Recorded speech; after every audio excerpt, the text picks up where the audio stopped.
Cancelled all racing for today. We were monitoring the weather this morning and then through the early afternoon. Basically, the wind wasn't stabilising on the field of play. For our race management policies, we need to have a steady 5 knots of wind across the entire racing area. We didn't see that today. The forecasts that we had as well were not reliable. We were not convinced that we were going to have stable sailing conditions at any point today. So at 2:40 today, we had one final meeting with our weather team. We've been waiting for this weather front to come through, a band of rain that we knew would bring more wind, but we understood that then behind that there would be wind shifts and unstable conditions. So at 2:40 we then made a decision to cancel racing for today. We thought it was much fairer to allow the athletes to go home and prepare for racing tomorrow. The outlook for tomorrow is much better. We're expecting good sea breezes to be established from midday, so we're much more confident for tomorrow.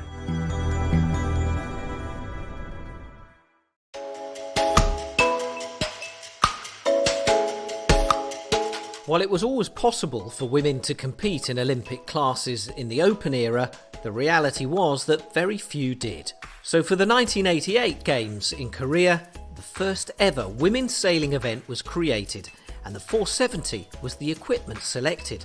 The women use exactly the same equipment as the men in their 470 division. The gold and bronze medal winning helms from Rio 2016 have teamed up with new crews for the Tokyo cycle. And the fight for the top of the podium in the women's 470 looks set to be a duel between Great Britain's pair, Hannah Mills and Eilidh McIntyre, and the French pair, Camille Lecointe and Aloïse Retournaz.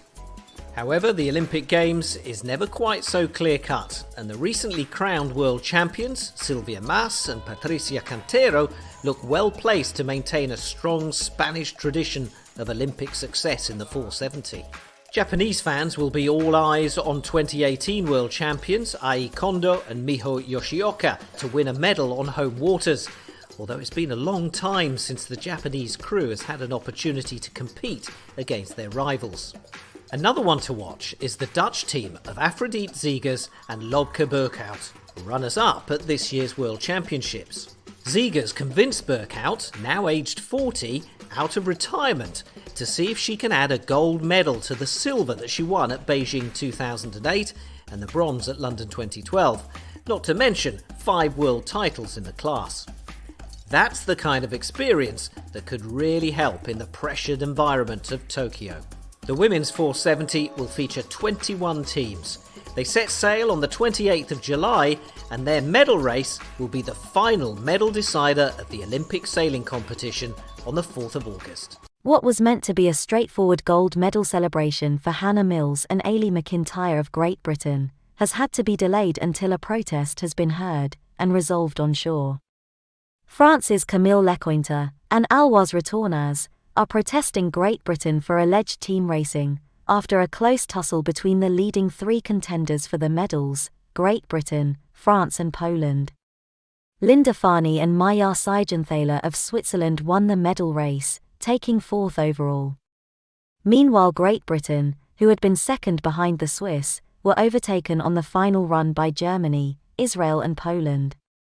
This put Poland back on equal points with France, giving them silver and bronze to France. However, immediately after the race the jury was informed that France was protesting Great Britain. The protest was heard ashore and the case was dismissed. It had been a brief delay to the medal celebrations, but at last Great Britain could celebrate the gold. Along with silver from London 2012 and gold from Rio 2016, gold at Tokyo 2020 makes Hannah Mills the most successful ever female Olympic sailor. Eilidh McIntyre's gold matches the achievement of her father Mike McIntyre, who won star keelboat gold for Great Britain in 1988. Lecointe repeats her bronze from Rio 2016.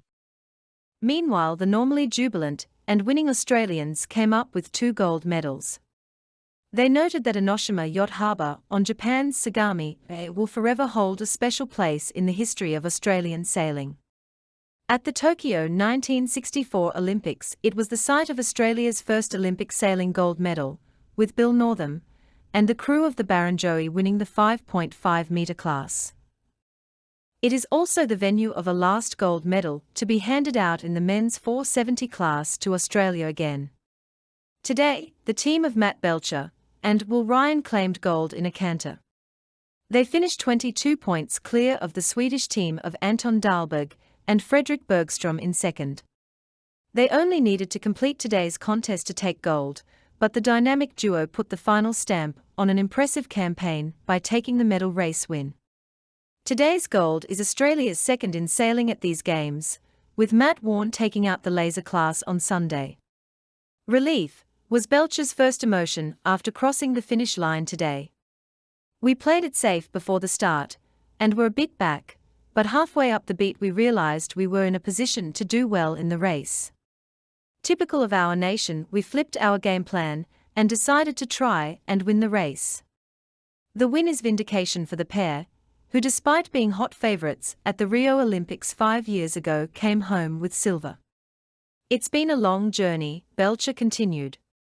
"It has taken 5 years to take just one more step up on the dais and realise that dream together." The win launches Belcher to legend status, as he becomes Australia's most decorated Olympic sailor with 2 gold. He won the same event with Malcolm Page in 2012 and won silver with Ryan at Rio 2016. The Queensland sailor shares the accolade as the greatest Olympic 470 sailor of all time, his haul of medals equalled only by Great Britain's Hannah Mills, who won gold in the women's today. See this week's Sailing World on Water on youtube.com/worldonwater or our website, boatson.tv.